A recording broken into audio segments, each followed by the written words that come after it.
When the numbers show everything is good, but people aren't happy, there is a problem.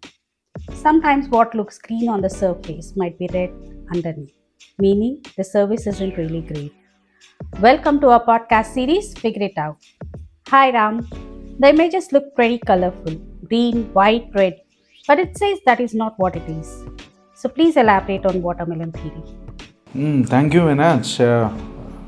Watermelon theory has a source from the very basic understanding of my consulting exposure to a lot of instances, especially when customers want to nurture their enterprises, looking at the various favorability to them, especially the segment.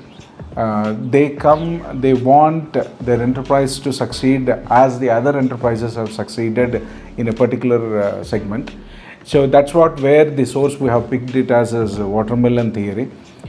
Watermelon theory fundamentally, before I move into watermelon theory, I think I would like to showcase what watermelon is all about. Watermelon is a multi-layered fruit. It brings a lot of interesting ways to interpret. When you look at green, people call it in industry as a greenfield opportunity, but fundamentally it's other multiple layers like white, red, black and others sort of colors brings a lot of a complex narrative to what watermelon is all about. So we fundamentally as authors we found very interesting in watermelon theory and we applied the same thing, where the application is narrated or constructed similarly like this. Predominantly entrepreneurs look like they want to succeed in an enterprise, as an enterprise in a segment where everything appears to be as if green, everything possible to go and explore and own a lot of possible fortune in it. But fundamentally most of the entrepreneurs fail to understand the value of market research. They consider themselves that they have done a market research which is largely, by and large, is a peripheral one, which actually doesn't come to their help or their aid across various contexts as an enterprise grows. Let's say an entrepreneur finds an interesting way to go and explore opportunities in a real estate market. Initially the location appears to be growing a lot of GDP numbers, a lot of householding patterns, house owning finances coming out and supporting the market. They fundamentally feel that this is the right opportunity to get in, but fundamentally you see that real estate is a very different kind of a business, and it fundamentally suits watermelon. It appears to be initially as a green, and you see a lot of people coming there, irrespective of the quality and quantity and the strength of the research they have done for that particular locality, and they start investing, people start buying projects. But over a period you see that in the awe of making something, they get camouflaged by the white pulp in the fruit. They never realize that they were actually camouflaged, they are blocked with the vision of their own enterprise, and suddenly they realize, as they move, they suddenly realize that they are in a red ocean. A red ocean is an analogy that you apply to a very tough market, highly competitive market and very insensitive market. And when they realize that they have invested too much into and they are now in a very tough context like the red pulp of the watermelon, they find it very difficult to get out of it.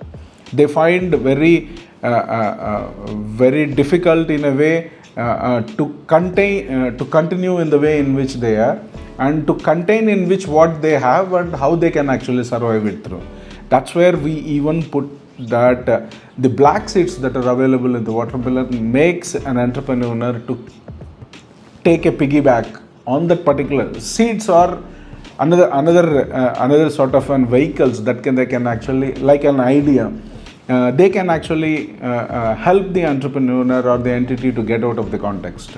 So this is the overall layer in which how the watermelon theory is constructed in the book, and the The two things that I always request any client, any customer is fundamentally to carry out a very thorough pragmatic market research than an peripheral or primary or a secondary market is up to their resources and their ability to learn. Thank you. This is pretty deep actually. I've never wondered that this fruit will bring such insights for any entrepreneur as such. But so how a fruit has become a source for this strategic theme?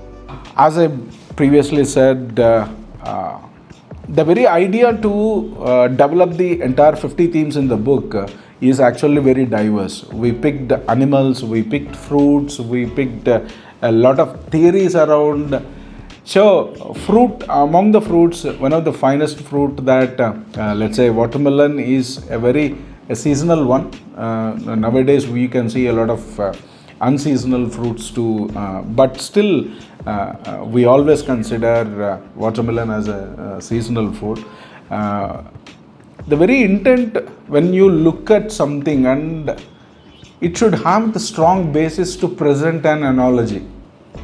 And watermelon is one such very beautiful fruit which gives us a very interesting perspective. And as we say in the book, what you see, what is obvious is not the actual. And that's where the strong basis of the theme watermelon theory comes in. Okay. So can you just throw some light on the theory as well?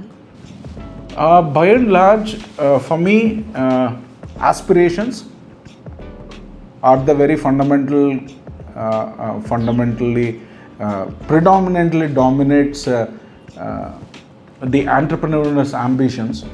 That's where I called it camouflaged with the white layer. They fail to understand to create their own sustainable growth, or to create or carve their own way to establish in an enterprise, and they overall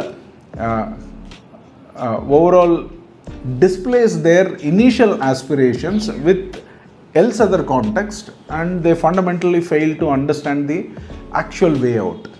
So when you are stuck in a very tough and competitive market, high competitive market, or cutthroat marketing pricing context of an industry segment, you will fundamentally see everything going against you is just because you fail to cultivate the aspirations, a proper way, a proper format to it, which actually fundamentally helps you to understand everything through a pragmatic perspective rather than being predominantly following a mob psyche.